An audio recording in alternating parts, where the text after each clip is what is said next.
तो स्टार्ट करते हैं ईवीएस चैप्टर 1 का हम लोग पहला वीडियो, ठीक है।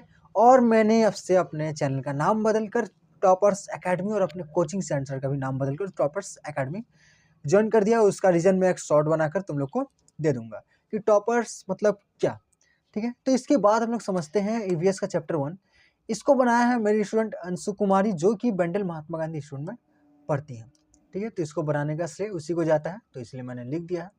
तो ये ईवीएस का पहला चैप्टर का क्वेश्चन आंसर है, आप लोगों के लिए जरूरी है। आप लोग ज़्यादातर क्वेश्चन आंसर ही खोजते हो, हालांकि मैं सोचता था कि पहले मैं अच्छे से समझाऊं, ठीक है, लेकिन उसका मुझको टाइम नहीं मिल पा रहा है, तो इसीलिए मैं सिलेबस कवर करने के लिए क्वेश्चन आंसर्स का ही वीडियो बना दिया रहा हूँ, क्योंकि ये बनाना कंपैरेटिवली इजी है।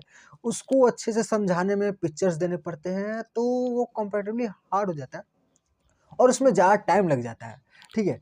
तो मैं क्वेश्चन आंसर्स ही दे रहा हूँ, ठीक है।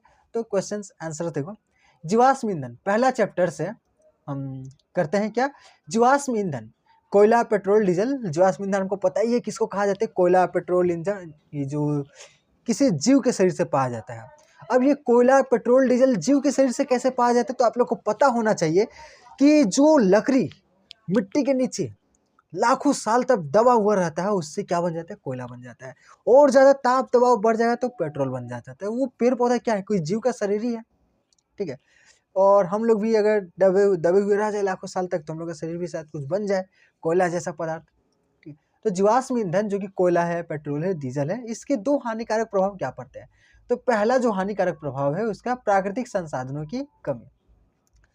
तो अगर हम लोग जीवाश्म ईंधन का उपयोग करते रहेंगे तो ये तो सीमित मात्रा में है, तो ये सीमित मात्रा में है, तो ये क्या होगा, एक ना एक दिन समाप्त हो जाएगा। अगर हम लोग आज ही सारा कोयला निकाल दे दुनिया से और उसको बेच डालें, तो कल कोयला बचेगा नहीं, कोयला नहीं बचेगा तो ये बिजली कहाँ से आएगा, हमारा फ़ोन चार्ज कहाँ से होगा, ठीक। तो ये क्या हो जाएगा, आप लोग इसको लिख सकते हैं कॉपी में, ठीक है। इसके बाद दूसरा है वायु प्रदूषण और जलवायु परिवर्तन के कारण, माने इनसे ही क्या हो रहा है, वायु प्रदूषण और जलवायु परिवर्तन में थोड़ा देखने को मिलता है। क्या देखने को मिलता है वो समझाते हैं, थोड़ा बड़ा कर देते हैं इसको, थोड़ा छोटा। तो वायु प्रदूषण और जलवायु परिवर्तन, जीवाश्म ईंधन जलाने से कार्बन डाइऑक्साइड जैसी ग्रीन हाउस गैसों का उत्सर्जन होता है, जो वायु प्रदूषण भी करते हैं, और ये पृथ्वी के तापमान को भी बढ़ाकर जलवायु परिवर्तन का कारण बनते हैं। इससे बर्फ का पिघलना और समुद्र स्तर में वृद्धि, प्राकृतिक आपदाओं की संभावना बढ़ती है। तो ये हो जाएगा इसका परफेक्ट आंसर।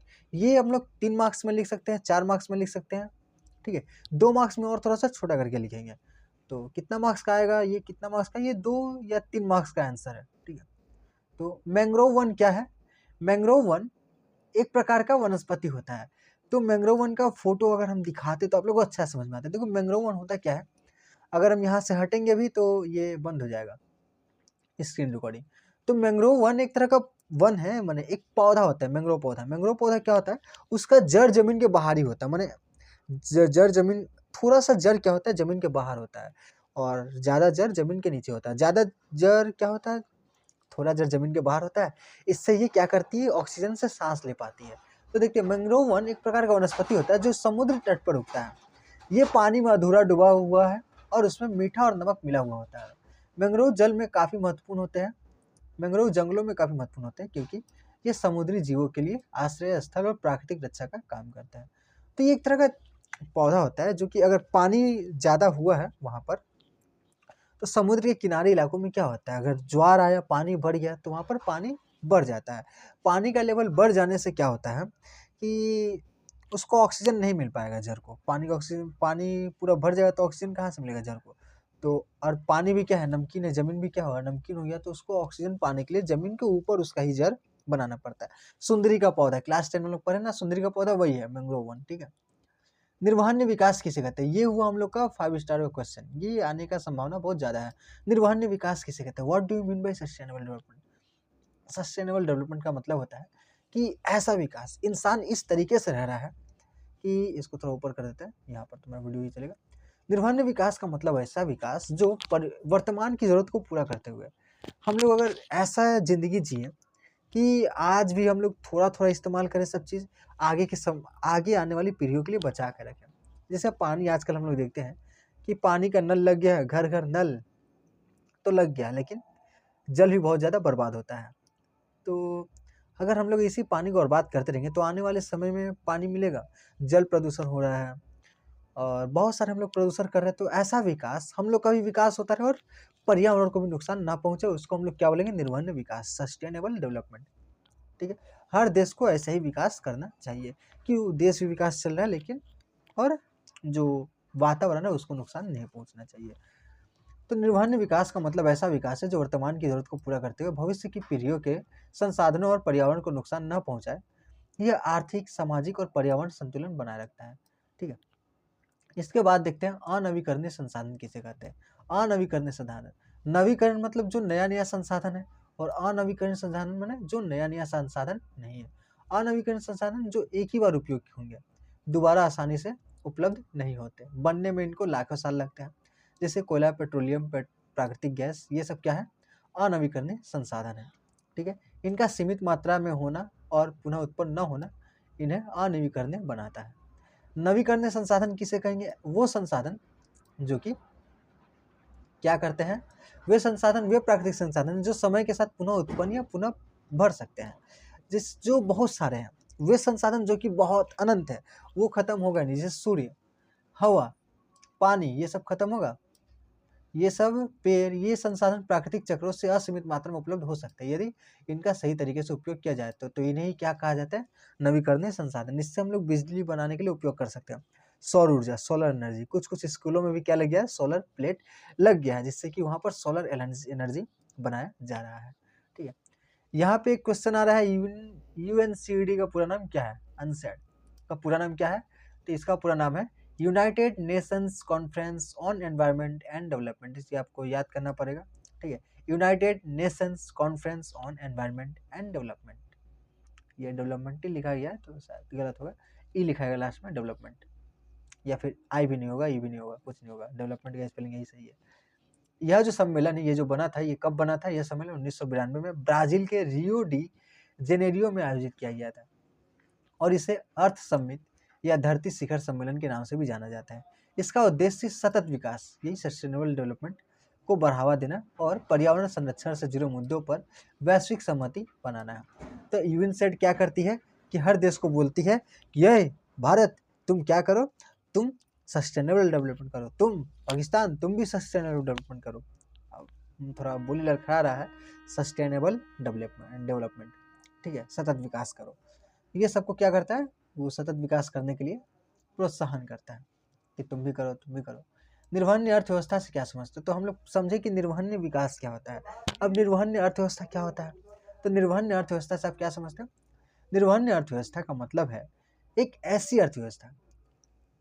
अच्छा, आप लोग अर्थव्यवस्था का अर्थ जानते हैं, अर्थव्यवस्था, अर्थ मतलब पैसों की व्यवस्था। भारत में पैसों की व्यवस्था कैसी है, ठीक, टैक्स का सिस्टम कैसा है, पैसे कहाँ से ज़्यादा आ रहे हैं, कहाँ को जा रहे हैं, कमाई कैसे हो रहा है, इन सबको बोलते हैं अर्थव्यवस्था। तो निर्वहनीय अर्थव्यवस्था का मतलब है कि हम लोग के पास कमाने के ऐसे साधन रहे कि हम लोग को पर्यावरण को नुकसान पहुंचाने की जरूरत ना हो और हमारा अर्थव्यवस्था ठीक से चले। जैसे अगर हम लोग किसी का लकड़ी उकड़ी काट के अर्थव्यवस्था चल रहा है, उसके घर में पैसे आ रहे हैं, तो उसके घर में तो पैसे आ रहे हैं, ठीक, पर क्या वो प्रकृति के लिए अच्छा है पेड़ काटना, नहीं। जैसे पुष्पा, पुष्पा 2, वो क्या कर रहा है, पेड़ों को काट रहा है, उसके पास तो एकदम आ गया 500 करोड़, 1000 करोड़ रुपया, लेकिन क्या पर्यावरण को नुकसान नहीं पहुंच रहा है। तो अगर ऐसा हम लोग का अर्थव्यवस्था है जो कि पर्यावरण को नुकसान पहुंचा रहा है, तो वो निर्वहनीय अर्थव्यवस्था नहीं है। ऐसा अर्थव्यवस्था जो कि पर्यावरण को भी साथ लेकर चले, पर्यावरण को नुकसान न पहुंचाए और हमारा अर्थव्यवस्था चलते रहे। तो समाज और आर्थिक संसाधनों का संतुलन बनाए रखते हुए काम करती है। इसमें प्राकृतिक संसाधनों का सही तरीके से उपयोग किया जाता है ताकि आने वाली पीढ़ियों भी इन्हें सही से इस्तेमाल कर सके। इसका उद्देश्य विकास के साथ साथ पर्यावरण को भी बचाए रखना है, विकास के साथ साथ पर्यावरण को भी बचाए रखना है। इसके बाद देखते हैं निर्वहनीय समाज क्या है, व्हाट इज सस्टेनेबल सोसाइटी। तो सस्टेनेबल सोसाइटी माने हम लोग के आसपास के जो लोग हैं वो लोग भी क्या कर रहे हैं, पर्यावरण का ख्याल रख रहे हैं, इधर उधर कचरा नहीं फेंक रहे हैं। आ रहा है गाड़ी वाला, यहाँ पे गाड़ी वाला आता है, रोज रोज बजाते आता है, गाड़ी वाला आया घर से कचरा निकाल, ठीक। तो ये नया नया ही आ रहा है, एक 2-3 सप्ताह से। तो हर सोसाइटी वाले क्या कर रहे हैं, उस कचरे वाले को कचरा दे रहे हैं, इधर उधर नहीं फेंक रहे हैं। हम लोग क्या करते हैं, अगल बगल हम लोग की सोसाइटी कैसी है, हम लोग तो हैं कहाँ के स्टूडेंट्स हैं, तो हम लोग हैं सरकारी स्कूल के स्टूडेंट्स। सरकारी स्कूल हम लोग रहते हैं जो है वो ऐसा ही अजब गजब सा पारा में रहते हैं, ठीक। पारा कहा जाता है इलाका। तो अपन का एरिया में रहते हैं, अपन का एरिया में क्या होता है, जहाँ तहाँ कचरा फैला रहता है। तो अगर ऐसा सोसाइटी है तो ये अच्छा सोसाइटी नहीं है। एक ऐसा सोसाइटी जो कि क्या करे, पर्यावरण के संसाधनों को बचाए, पानी को बर्बाद ना करे, ठीक है। हम लोग अभी वैसा सोसाइटी में नहीं रहते हैं, हम लोग को बनाना होगा। आप लोग ईवीएस पढ़ रहे हैं, आप लोग ऐसी सोसाइटी को बनाएंगे, ठीक है। हम आपकी मदद करेंगे। तो आप लोग ऐसी सोसाइटी को बनाएं जहाँ पर सस्टेनेबल सोसाइटी हो। मैंने आप लोग अपने तरीके से क्या कर सकते हैं, पानी को बर्बाद नहीं कर सकते, कचरा किसी सही जगह पर फेंक सकते हैं, ठीक है। भले थोड़ा चलना पड़े लेकिन कचरा सही जगह पर फेंके। तो ऐसा हम लोग निर्वहनी समाज की बना सकते हैं। तो निर्वहनी समाज क्या है, आप लोग पढ़ लीजिए। निर्वहनी समाज वह समाज है जो प्राकृतिक संसाधनों का सही तरीके से उपयोग करता है, ताकि आगे आने वाली पीढ़ियों के लिए भी वे संसाधन उपलब्ध रहें। इसमें पर्यावरण का संरक्षण, आर्थिक विकास और सामाजिक समानता का संतुलन होता है, ठीक है। वहन क्षमता किसे कहते हैं, तो वहन क्षमता कैरिंग कैपेसिटी, तो ये तो नाम से समझ में आ रहा है। वहन क्षमता वह अधिकतम वजन है जिसे एक वाहन, यांत्रिक उपकरण या परिवहन साधन सुरक्षित रूप से ले जा सकता है। वह वाहन का डिजाइन, निर्माण और संरचना पर निर्भर करता है ताकि वह संतुलन बनाए रख सके और दुर्घटनाओं से बच सके। तो वहन क्षमता क्या है, देख आजकल हम लोग देखते हैं टोटो टोटो बहुत सारा सामान लादे हुए चल जाता है, ठीक। फैक्ट्री वैक्ट्री से सामान लादे हुए चल जाता है। तो उतना भारी सामान टोटो को अलाउ नहीं किया गया है कि वो एक जगह से दूसरी जगह लेके जा सके। हम लोग कभी कभी ट्रक भी देखते हैं, तो ट्रक जा रहा है तो कभी ऐसे ऐसे हिल रहा है, कि बहुत ज़्यादा सामान उस पर लाद दिया है। तो वहन क्षमता वो होती है कि ये गाड़ी है भाई, इधर सुन, तू इतना ही सामान लेके जा सकता है, ये गाड़ी में इतना ही सामान जा सकता है, तो उससे ज़्यादा जाएगा तो क्या होगा, उससे ज़्यादा नहीं जा सकता है। उसको बोलते हैं वहन क्षमता, ठीक है। इसके बाद आते हैं आर्थिक विकास से आप क्या समझते हो। तो आर्थिक विकास से क्या समझते हैं, इकोनॉमिक डेवलपमेंट। आर्थिक विकास से मतलब है, अच्छा ये जो क्वेश्चंस है, ये क्वेश्चंस निर्मल प्रकाशन के किताब से ही है, वो मुझको जो भेजी है उसको हम पीडीएफ बना के लिख दिए हैं अंशु, ठीक है। तो आर्थिक विकास से मतलब है एक देश या क्षेत्र की समृद्धि में वृद्धि। आर्थिक विकास से मतलब क्या है, किसी एक देश या क्षेत्र में समृद्धि, समृद्धि में वृद्धि। समृद्धि माने अच्छा से एकदम अच्छा कपड़ा उपड़ा, अच्छा घर वर, सबका समृद्धि में वृद्धि हो रहा है। इसमें जीवन स्तर में सुधार, रोजगार के अवसरों का बढ़ाना, लोगों की आय में वृद्धि और बुनियादी सेवाओं जैसे शिक्षा, स्वास्थ्य और आवास की उपलब्धता में सुधार शामिल है। इसका उद्देश्य गरीबी में कमी और समग्र जीवन की गुणवत्ता में सुधार करना है। तो आर्थिक विकास वही होता है कि सबके जीवन में, स्वास्थ्य में अच्छा है, शिक्षा सबको अच्छा मिले, घर सबको रहने के लिए मिल जाए। भारत में तो घर क्या ही दशा, आप लोग ट्रेन से आते जाते होंगे तो आप लोग देखते होंगे कि ट्रेन की बगल में, यहाँ से ट्रेन गुजर रहा है, उसके बगल में सब घर वर बना के रहना, एकदम छोटा छोटा सा घर। अब ट्रेन जाता हुआ तो क्या पता वो लोग सोते कैसे होंगे, ठीक है, रात में। तो सबको अच्छा अच्छा घर मिले, थोड़ा सा उससे दूर ही घर मिले, वहाँ तो लोग परेशान हो जाएंगे। ठीक से नींद नहीं आएगा तो, कैसे वो लोग पढ़ाई वढ़ाई कैसे करेंगे। पढ़ा सोना बहुत जरूरी है, अच्छा नींद। पृथ्वी पूंजी किसे कहते हैं, ठीक। तो पृथ्वी पूंजी क्या है, पृथ्वी पूंजी से तात्पर्य उन सभी प्राकृतिक संसाधनों से है जो पृथ्वी पर जीवन के लिए आवश्यक है, जैसे जल, वायु, भूमि, वन, खनिज और जैव विविधता। ये संसाधन मानव सभ्यता की समृद्धि में विकास के लिए जरूरी होते हैं और इनका सही उपयोग और संरक्षण करना आवश्यक है। आप लोग यही पढ़े ना, आप लोग का ध्यान भटका नहीं ना, मतलब। तो पृथ्वी पूंजी क्या है, ध्यान को मत भटकाइए, ध्यान कहीं भटके तो कृष्ण जी बोल गए, ध्यान को पकड़ के फिर लेके आइए, यहाँ पे बैठाइए और इसी करके अभ्यास करिए, आपका ध्यान यहाँ पे लगने लगेगा, ठीक है। पढ़ने का मन ना करे तो अभ्यास करिए पढ़ने का, बैठिए पढ़ने। नहीं पढ़ने का मन करता तो इसका एक ही इलाज है, आपको बैठना होगा पढ़ने खातिर। आपका मन एक बार हो जाए कि आप लोग पढ़, मन माने आदत बन जाए तो आप लोग आराम से पढ़ लेंगे। तो क्लास 11 में बच्चे बहुत कम ही पढ़ते हैं, क्लास 11 12 एग्जाम्पल आपके सामने ही है। हमारे टाइम तो कोरोना वायरस था तो हम तो एकदम ही नहीं पढ़े क्लास 11 12 में, ठीक है। तो पृथ्वी की पूंजी की आप लोग को पढ़ना चाहिए, ठीक है। मेरी जैसी गलती मत कीजिएगा, इसीलिए हम टीचर बने कि अपनी गलतियों को तुम लोग ना दोहराओ, मेरी गलती है इसलिए, ठीक है। तो मेरी गलती को ना दोहराओ, तुम लोग पढ़ाई लिखाई करो। निर्वहनीय जीवन शैली से आप क्या समझते हो? निर्वहनीय जीवन शैली, तो वही सब में निर्वहनीय लगा दिया, सस्टेनेबल लाइफ। तो हम लोग बना के लिख लेंगे, निर्वहनीय जीवन शैली का अर्थ है ऐसी जीवन शैली अपनाना जो पर्यावरण, समाज और अर्थव्यवस्था के लिए लाभकारी हो। इसमें हम प्राकृतिक संसाधनों का संरक्षण करते हुए ऊर्जा बचत, अपशिष्ट कम करने और पुनः उपयोग पर ध्यान केंद्रित करते हैं, ताकि भविष्य की पीढ़ियों के लिए भी संसाधन उपलब्ध रहे। ठीक है, तो वही है। ये ISO 14,000 क्या है? तो ISO 14,000 एक अंतर्राष्ट्रीय मानक है जो पर्यावरण प्रबंधन से संबंधित है। पर्यावरण प्रबंधन से संबंधित है। यह संगठनों को उनके पर्यावरण प्रभाव को कम करने, ऊर्जा का सही उपयोग करने, कचरे को नियंत्रित करने और पर्यावरण नीतियों को बेहतर बनाने के लिए मार्गदर्शन प्रदान करता है। यह पर्यावरण को सुरक्षा और सतत विकास की बढ़ावा देता है। तो ISO 14,000 क्या है? ये एक अंतर्राष्ट्रीय मानक है कि जो पर्यावरण प्रबंधन से संबंधित है। पर्यावरण प्रबंधन से संबंधित एक राष्ट्रीय मानक जो कि सबको क्या बोलता है कि सबको मार्ग प्रदर्शन करता है कि ऐसे ऐसे कचरे को नियंत्रित करो, ऐसे पर्यावरण की नीतियों को बेहतर बनाओ, ये करो वो करो। इसके बाद देखते हैं 4 नवीकरणीय संसाधन के नाम लिखो। तो आप लोग लिख ही देंगे, नवीकरणीय संसाधन पढ़े तो नया नया संसाधन क्या है? सौर ऊर्जा, पवन ऊर्जा, जल ऊर्जा, जैव ऊर्जा। ठीक है, ये हो जाएगा 4 नवीकरणीय संसाधन। ये संसाधन पर्यावरण के अनुकूल और पुनः उपयोग करने लायक है। ये पर्यावरण को गंदे भी नहीं करते हैं। ठीक है, तो ये सब संसाधन बिजली बनाने के लिए उपयोग होगा आने वाले समय में, लेकिन अभी तो नहीं हो रहा है। आज के समय भी हो जाता है, अगर कोयला खत्म हो जाएगा तो हो ही जाएगा। ठीक है, कॉल आ रहा है तो काट देते हैं कॉल। तो सामाजिक वानिकी किसे कहते हैं? सामाजिक वानिकी किसे कहते हैं? सामाजिक वानिकी, व्हाट इज सोशल फॉरेस्ट्री? तो पढ़ते हैं। सामाजिक वानिकी वह प्रक्रिया है जिसमें समुदायों को वन संसाधनों के प्रबंधन और संरक्षण में शामिल किया जाता है। सामाजिक वानिकी एक प्रक्रिया है, माने एक प्रोसेस है, कोई काम है। सामाजिक वानिकी एक प्रक्रिया है जिसमें समुदायों को वन संसाधन के प्रबंधन और संरक्षण में शामिल किया जाता है। जिसमें समुदाय माने लोगों के जो ग्रुप है उनको शामिल किया जाता है। किसमें? आप लोग प्रबंधन करें, संरक्षण में शामिल हो। तो इसमें पेड़ पौधों की रोपाई, जंगलों की देखभाल और उनका सही तरीके से उपयोग किया जाता है। इसमें पेड़ पौधों की रोपाई करते हैं, जंगलों की देखभाल करते हैं, उनका सही तरीके से उपयोग किया जाता है ताकि पर्यावरण की रक्षा हो सके और स्थानीय लोगों को रोजगार और अन्य संसाधन मिल सके। तो आप लोग EVS पढ़ रहे हैं, पर्यावरण के स्टूडेंट हैं, तो आप लोग को ही पर्यावरण पर ध्यान देना होगा ज़्यादातर। ठीक है, तो आप लोग सीखिए, जानिए।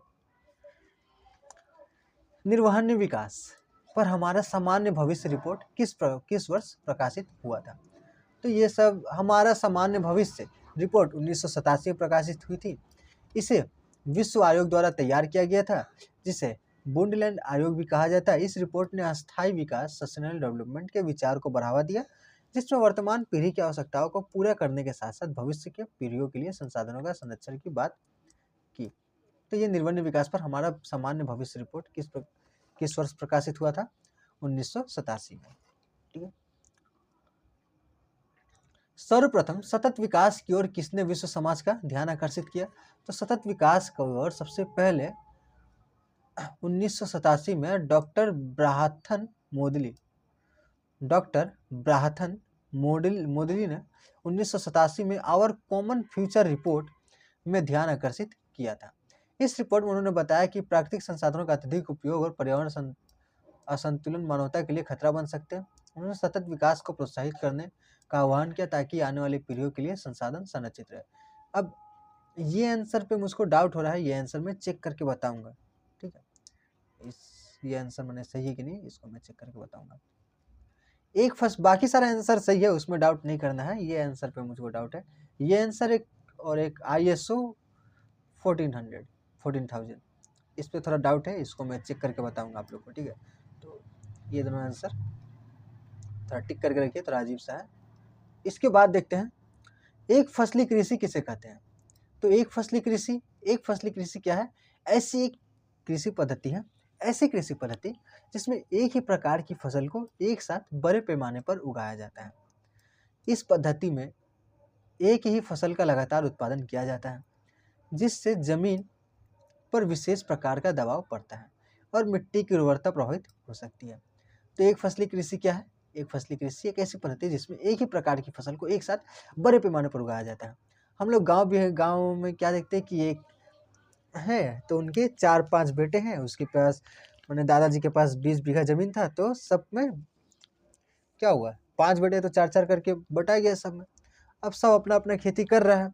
अगर एक ही बार में बहुत ज़्यादा जगह पे खाली धान का खेती किया जाए, तो धान का खेती अच्छा होता है। तो वही बोलते हैं एक फसली कृषि, ठीक है? एक फसली कृषि एक ऐसी पद्धति है जिसमें बहुत बड़ी जगह में सिर्फ एक ही को फसल का क्या हो रहा है, वही खेती हो रहा है, ठीक है? हम लोग अक्सर गाँव-वाँव में जाते तो क्या देखते हैं कि थोड़ा-सा जगह पे चावल उगा दिया, थोड़ा-सा जगह पे ऊख उगा दिया, थोड़ा-सा जगह-जगह पे क्या कर रहे हैं, खेती कर रहे हैं। तो वो एक फसली कृषि नहीं है, ये एक फसली कृषि माने एक ही तरह का फसल पूरा। राइज़ोबियम क्या है? तो राइज़ोबियम एक प्रकार का बैक्टीरिया है, जो पौधों की जड़ों के साथ मिलकर नाइट्रोजन को स्थिर करता है। तो नाइट्रोजनीकरण हम लोग पढ़े हैं कि नहीं पढ़े? 10 क्लास में तो था, नाइट्रोजन को क्या करते हैं? मिट्टी में स्थित कर देते हैं। हमारी पृथ्वी पर कितना 72% नाइट्रोजन है, माने इतना ही आसपास है, 72 के आसपास नाइट्रोजन है क्या, और 21% क्या है? ऑक्सीजन है। तो हम जो सांस ले रहे हैं, जो सांस लिए उसमें क्या था, उसका 70% अरे ये नाइट्रोजन था। तो नाइट्रोजन गया और बाहर निकल गया। तो नाइट्रोजन तो हम लोग क्या समझ रहे हैं, वेस्ट है। हम लोग के लिए ऑक्सीजन काम का है। तो भगवान आपने धरती पर काहे ऑक्सीजन काहे नहीं बनाया? ये सवाल आना चाहिए कि भगवान आपने हम लोग के लिए ऑक्सीजन ज़्यादा जरूरी है, तो आप लोग आप ऑक्सीजन ज़्यादा बना सकते थे, लेकिन नहीं। ऑक्सीजन से भी ज़्यादा जरूरी है हम लोग के लिए नाइट्रोजन। नाइट्रोजन क्या करता है, जो हम लोग खाना खाते हैं उसमें नाइट्रोजन भरपूर मात्रा में रहता है। अगर नाइट्रोजन नहीं रहता तो वो खाना बन ही नहीं पाता। तो वो नाइट्रोजन क्या करता है, हवा से मिट्टी में मिला दिया जाता है। तो मिट्टी में कौन मिलाता है? राइजोबियम। और वही मिट्टी से नाइट्रोजन को पेड़ पौधा खींच लेता है, और वही पेड़ पौधा उससे खाना वाना बनाता है, जिसको हम लोग सफाचट कर जाते हैं, ठीक है? सफाचट। तो आप लोगों को पता होगा कि हमको ट और त में थोड़ा दिक्कत होता है बोलने में, ठीक है? तो कोई ना, आप लोग थोड़ा एडजस्ट कर लीजिएगा। ग्लोमस किसे कहते हैं? What is Glomus? तो ग्लोमस एक प्रकार का कवक फंगस होता है। क्या होता है? ग्लोमस एक तरह का कवक। तो कवक तो आप लोग जानते हैं ना, फंगस, वो जो बैंक का छत्ता मुतन रहता है। तो ग्लोमस जो पौधों की जड़ों में पाई जाती है, यह पौधों और कवक के बीच सहजीवी संबंध स्थापित करता है। एक प्रकार का कवक है, यह पौधों और कवक के बीच सहजीवी संबंध स्थापित करता है। इसमें कवक पौधों की जड़ों से खनिज और पानी प्राप्त करता है, जबकि पौधा कवक को खाद्यान्न प्रदान करता है। इसमें कवक पौधों की जड़ों से खनिज और पानी प्राप्त करता है, जबकि पौधा कवक को खाद्यान्न प्राप्त प्रदान करता है। इसे एमिकोरिजल कवक भी कहा जाता है। तो ये ग्लोमस कवक, इसमें कवक पौधा की जड़ों से कवक पौधे की जड़ों से खनिज और पानी प्राप्त करता है। तो ग्लोमस क्या है? ग्लोमस एक प्रकार का कवक है। ये कवक क्या करता है कि ये जो भी पौधा, तो हम लोग देखे हैं कि जो ये होता है, जो बेंग का छत्ता होता है, ये किसी लकड़ी का टुकड़ा है उसका ऊपर हो जाता है। तो ये जो ग्लोमस भी है एक तरह का फंगस है, ये अलग तरह का फंगस है। ये क्या करता है? सहजीवी संबंध स्थापित करता है। तो 3 तरह का होता है, परजीवी, सहजीवी और एक जीवी था। तो 2 तरह का भी याद रहो, सहजीवी और परजीवी। तो सहजीवी क्या होता है? जो खुद भी रह रहा है और दूसरों को मदद भी कर रहा है। ये साथ साथ मिलजुल के रह रहे हैं। तो ग्लोमस क्या करता है? जिस भी पौधे के साथ रहता है उसके साथ मिलजुल के रहता है। ग्लोमस ये मिट्टी से खनिज और जल निकाल के पेड़ पौधा को देता है। पेड़ पौधा उससे खाना वाना बना के जो खाना बनाता है वो ये ग्लोमस को देता है। जैसे हम लोग के माथा पर जो जुआ रहता है, वो जू रहता है, वो क्या करता है? धील जो रहता है वो क्या करता है? हम लोग के शरीर से ही खाना लेता है, हम लोग के शरीर से खून पीता है, ठीक है? तो वो हमारी मदद नहीं कर रहा है, हम उसकी मदद कर रहे हैं, तो उसको बोलते हैं परजीवी। और इसको क्या बोलते हैं? सहजीवी। ग्लोमस सहजीवी है, पेड़ पौधे को क्या करता है? वो खाना देता है। माने ये पेड़ पौधों को क्या देता है? तो अरे भूल कहाँ जा रहे हैं हम। तो ये क्या देता है कि खनिज और पानी देता है, और पौधा से खाना ले लेता है। ह्यूमस क्या होता है? तो ह्यूमस तो आप लोग ज्योग्राफी जिनका पता है, ज्योग्राफी पढ़े हैं, तो ज्योग्राफी में तो बहुत अच्छा से दिया हुआ ह्यूमस क्या होता है। तो ह्यूमस एक प्रकार का कार्बनिक पदार्थ होता है, जो मिट्टी में पाए जाने वाले सड़न और अपघटन से बनता है। तो मिट्टी के ऊपर कोई भी जीव मर जाता है तो वो क्या बन जाता है, ह्यूमस बन जाता है। हम लोग बोले ना मरेंगे तो माने मिट्टी बदल, हमारा जो शरीर है मिट्टी से बना हुआ और मिट्टी में मिल जाएगा। तो वही हम लोग का जब शरीर एक ही जगह छोड़ दिया जाए, गाड़ दिया जाता है, तो वो बाद में ह्यूमस बन जाता है। जो पेड़ पौधा का सड़ा गला पदार्थ और कोई भी जानवर मर जाता है तो क्या बन जाता है, ह्यूमस बन जाता है। तो शरीर का मिट्टी का जो ऊपरी परत होता है वो ह्यूमस होता है, ठीक है। वो किसी के मरे हुए पदार्थ का एक अंश है, ठीक है। यह पौधों के मृत अवशेषों, पत्तियों और अन्य जैविक सामग्रियों के विघटन से उत्पन्न होता है। ह्यूमस मिट्टी की उर्वरता को बढ़ाता है, पानी और पोषक तत्वों को बनाए रखने में मदद करता है और मिट्टी को मुलायम और उपजाऊ बनाता है। तो ये है ह्यूमस, ठीक है। लिख लीजिएगा, ह्यूमस भी इंपॉर्टेंट है। मिट्टी में केचुए की भूमिका का उल्लेख कीजिए। State the role of earthworm in soil.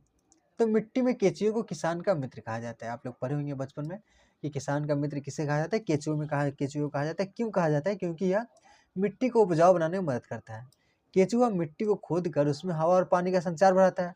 केचुआ क्या करता है, मिट्टी के अंदर जाता है, मिट्टी के अंदर जा रहा है तो पानी को भी साथ में लेके जा रहा है, हवा भी जा रहा है उसके पीछे पीछे।